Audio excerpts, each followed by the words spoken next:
When the Cold War started, Americans did not realize that it would take on an aspect of permanency. The very term Cold War presents its own dilemma.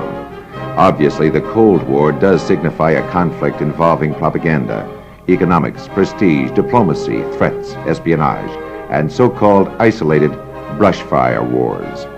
But does the Cold War entail the conflict of good versus evil, capitalism versus communism, democracy versus totalitarianism, the United States versus the Soviet Union, the United States versus Red China?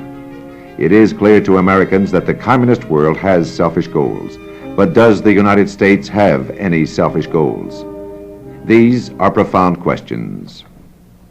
What were the underlying causes of the Cold War? Some say, 1, contrasting ideologies. Others say, 2, communist expansion and United States containment of that expansion.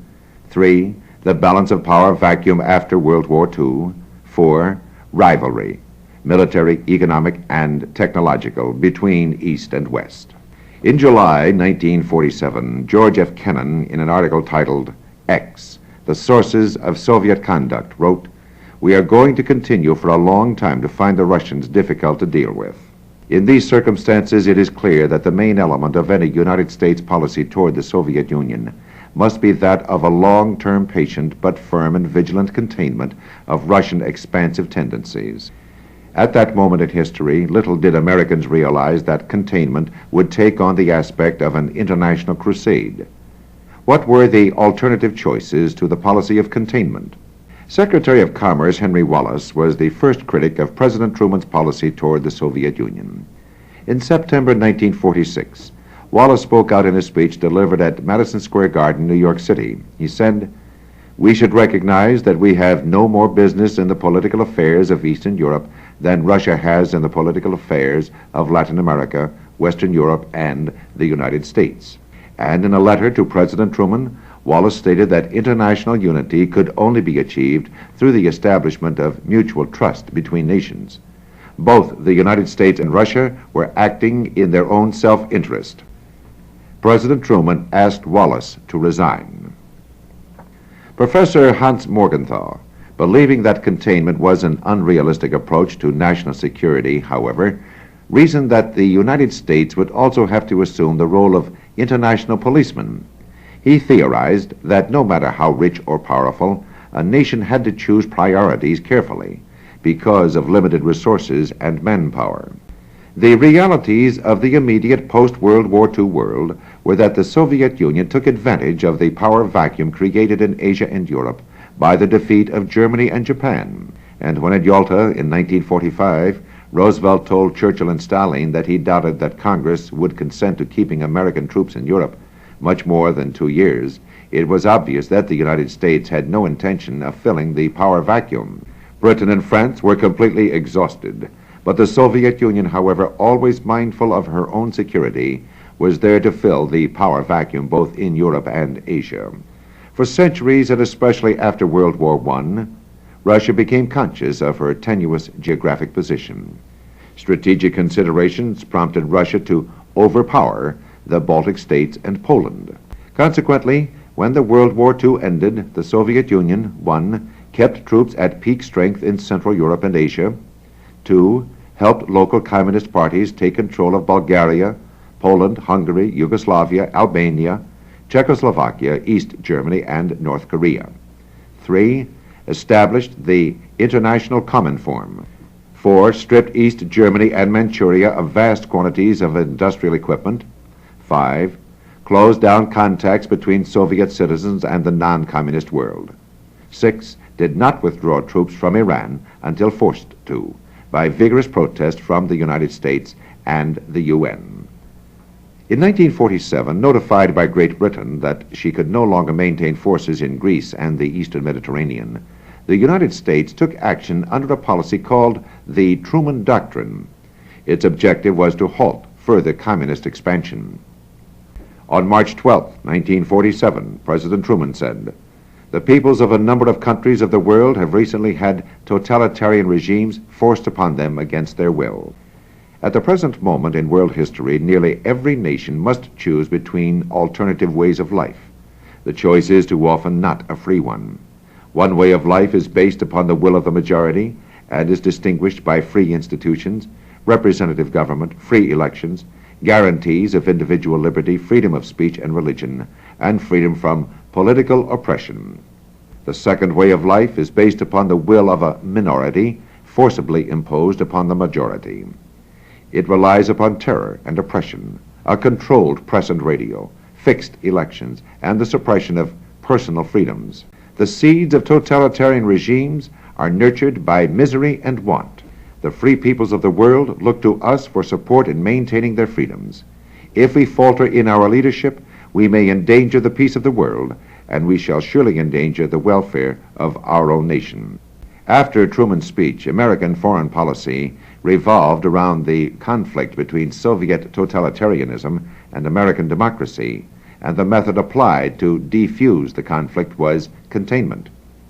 Former President Herbert Hoover, although he did not reject containment, believed that American defense of the free world should be limited to air and naval power. He said, "From the starkly realistic economic and military reasons, my personal conviction is that we should not create land armies for expeditions into the quicksands of either Europe or China." By 1952, however, Americans were becoming impatient with containment. Taxes and budget deficits rose. The United States no longer had a monopoly of atomic weapons, and there was a stalemate in Korea. But the 1952 election campaign seemed to offer the American public some alternatives. On August 25, 1952, Dwight D. Eisenhower, in his campaign for the presidency, devoted the major portion of his speech to the Dulles thesis on liberation. We can never rest, and we must so inform all the world, including the Kremlin, that until the enslaved nations of the world have in the fullness of freedom the right to choose their own path, that then, and then only, can we say that there is a possible way of living peacefully and permanently with communism in the world. We must tell the Kremlin that never shall we desist in our aid to every man and woman of those shackled lands who seeks refuge with us, any man who keeps burning among his own people the flame of freedom, or who is dedicated to the liberation of his fellows. John Foster Dulles was the chief architect of Republican foreign policy. As Secretary of State under President Eisenhower, Dulles had developed the idea of liberation of peoples living under totalitarian communism. Eisenhower and Dulles, like Truman and Atchison, assumed that communism was a unified force, a monolithic international movement. This image, however, was already not strictly accurate, for even before the rift between the Soviet Union and Red China, Yugoslav Marshal Tito broke away from the Soviet orbit to establish the brand of communism that became known as Titoism. During Eisenhower's first term in office, Dulles enlarged his concepts to include the policy of massive retaliation. The way to deter aggression, he postulated, is for the community to be willing and able to respond vigorously at places and with means of its own choosing. Aggressors would face the deterrent of massive retaliatory power. Dulles' policy was called Brinksmanship by his critics. Perhaps Dulles' modus operandi can best be understood by examining his behavior at the Geneva Summit Conference in July 1955. The Geneva Summit Conference was held to resolve the issues of the Cold War. During an adjournment of the meeting, Dulles flew to Belgrade, and after meeting with Tito, made a statement to the press calling for the liberation of Russia's East European satellites. Backing liberation and massive retaliation was the stockpile of nuclear armaments, Russia's as well as the United States. Had a confrontation taken place between these two powers, there were enough armaments not only to devastate each other, but other nations as well. The Geneva Conference ended in total failure.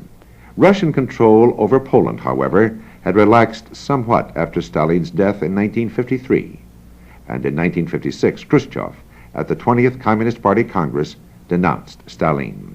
This was the cue for Polish nationalists to protest Soviet control.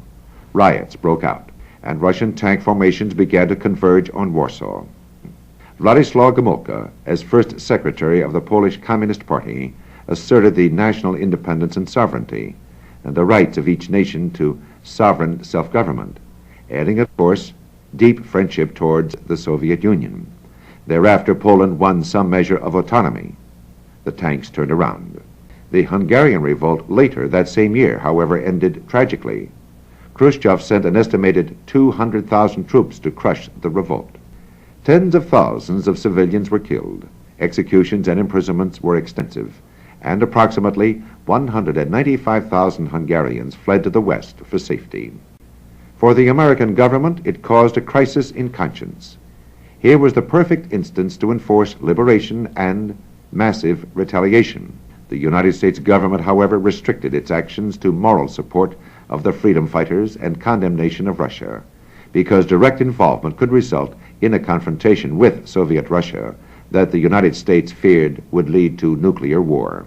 The General Assembly of the UN passed a resolution stating, "Convinced that recent events in Hungary manifest clearly the desire of the Hungarian people to exercise and to enjoy fully their fundamental rights, freedom, and independence, condemning the use of Soviet military forces to suppress the efforts of the Hungarian people to reassert their rights, noting that the intervention of Soviet military forces in Hungary has resulted in grave loss of life and widespread bloodshed among the Hungarian people, taking note of the radio appeal of Prime Minister Imre Nagy of 4 November 1956, the United Nations, 1, calls upon the government of the Union of Soviet Socialist Republics to desist forthwith from all armed attack on the peoples of Hungary and from any form of intervention."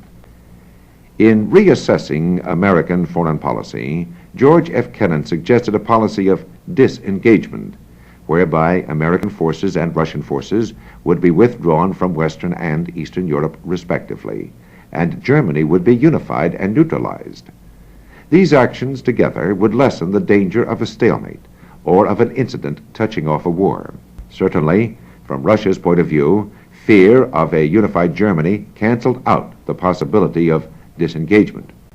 More and more, the threat of large-scale war acted as a deterrent first to one and then to the other major power. Even during the U-2 incident in May 1960, when an American reconnaissance plane was shot down over the Soviet Union, Russia took no provocative action. Instead, Khrushchev used the incident for propaganda. So while the United States was embarrassed before the world, a scheduled Paris summit meeting wrecked, and the American U-2 pilot detained for a time, there was no extreme action or reaction by either the USSR or the U.S. During the Khrushchev era, in fact, the recurring theme was peaceful coexistence, that is, the repudiation of war as a means of solving controversial issues. Khrushchev formulated this concept in an article. He wrote, "The existence of the Soviet Union and of the other socialist countries is a real fact. It is also a real fact that the United States of America and the other capitalist countries live in different social conditions, in the conditions of capitalism. Then let us recognize this real situation and proceed from it in order not to go against reality, against life itself. Let us not try to change this situation by interferences from without, by means of war on the part of some states against other states. I repeat, there is only one way to peace, one way out of the existing tension: peaceful coexistence." Despite Khrushchev's ideas on coexistence, Berlin, divided into two zones after World War II, became a symbol of the Cold War. The western sector of Berlin, 110 miles inside the Russian zone of Germany, was to become, as Khrushchev described it, a bone in Russia's throat. From 1949 to 1961, 2,600,000 East Germans escaped from East Berlin to West Berlin. So extensive was the influx from the east to the west that East German authorities, with Russian support, first sealed off the entire frontier between the two Germanys, and then in August 1961 constructed a wall in Berlin to check the flight of dissatisfied East Germans. The physical symbol of divided Berlin reflected the ideological division of the Cold War. But in the opening days of 1959, just 90 miles south of Florida, a greater dilemma arose. Fidel Castro, ousting the dictator Batista, established a Cuban Marxist-Leninist state. 100,000 refugees poured into the United States and other American countries.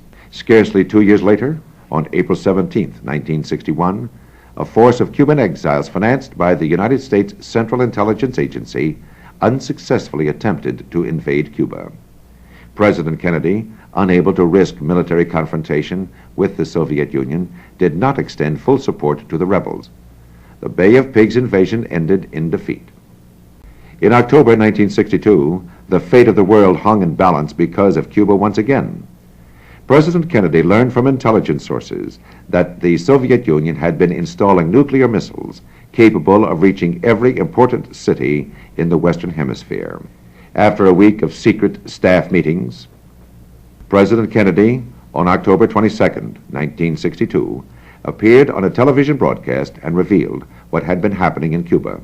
Then he said, "This secret, swift, and extraordinary buildup of communist missiles in an area well known to have a special and historical relationship to the United States is a deliberately provocative and unjustified change in the status quo which cannot be accepted by this country. I call upon Chairman Khrushchev to halt and eliminate this clandestine, reckless, and provocative threat, and to join in an historic effort to end the perilous arms race and transform the history of man." President Kennedy ordered a complete air and naval blockade of Cuba to prevent further materials from being received. He demanded that the Russians remove their missiles and dismantle the installations. Premier Khrushchev backed down. The Soviet Union removed the missiles, thereby preventing a possible all-out crisis. It became painfully clear that the United States had spent billions of dollars to contain communism in Europe and Asia, but had neglected Latin America. It had also become clear that both sides had come too close to a nuclear abyss. President Kennedy, recognizing the deteriorating conditions in Latin America, had signed the charter of the Alliance for Progress at Punta del Este in August 1961, which was a high point in Pan-American relations. Although aid to Latin America was considerable, conditions in this area continued to deteriorate. The Dominican Republic Revolt, April 24, 1965, was quelled by United States Marines who came ashore to protect American lives. President Johnson told the nation that there are signs that people trained outside the Dominican Republic are seeking to gain control: communists, Castroites, and leftists. The battlefronts of the Cold War seemed inexorably to increase, from Berlin to Africa and the Congo crisis to the Middle East and Asia. By the 60s and early 1970s, the Middle East in particular became a hotspot in the Cold War. The continued flow of Soviet arms, particularly to the United Arab Republic, seemed to upset the balance of power in this area. To restore this balance, military aid to Israel was urged. A new front in the Cold War developed when the United States furnished economic and military assistance to South Vietnam. Vietnam involvement escalated in 1965 after the Gulf of Tonkin incident. This involvement in Southeast Asia was based on a moral obligation, rationalized originally by the Truman Doctrine nearly 2 decades earlier. President Johnson, given the authority by Congress to take all necessary steps to help any nation covered by Eisenhower's SEATO, Southeast Asia Treaty Organization, sent United States combat troops into South Vietnam. He said, reaffirming what became known as the domino theory: "We will stay because in Asia and around the world are countries whose independence rests in large measure on confidence in America's word and in America's protection. To yield to force in Vietnam would weaken that confidence, would undermine the independence of many lands, and would whet the appetite of aggression. We would have to fight in one land, and then we would have to fight in another, or abandon much of Asia to the domination of communists." The leading critic of American involvement in Vietnam was J.W. Fulbright, chairman of the Senate Foreign Relations Committee, who began to challenge the ever-growing war-making power of the chief executive. On the other hand, Republican Congressman Representative Gerald Ford, Jr. said that the American people believed that there must not be capitulation or bug out in our conflict in Vietnam. Other critics charged that the United States had no vital interest in Asia that justified military intervention. Collective security or the preservation of international order through united action of free nations seemed unattainable. The repeated use of the veto by the Soviet Union on the Security Council of the UN made the importance of that organization as a peacekeeping agency negligible. The financial difficulties of the UN grew to great proportions following the Soviet Union's refusal to pay for operations they considered against their interests. The UN seemed to falter in its functions of safeguarding the peace. Senator Fulbright wasn't specifically referring to the UN situation when he wrote, "The problem for American policy, however, is not in defining what we would like.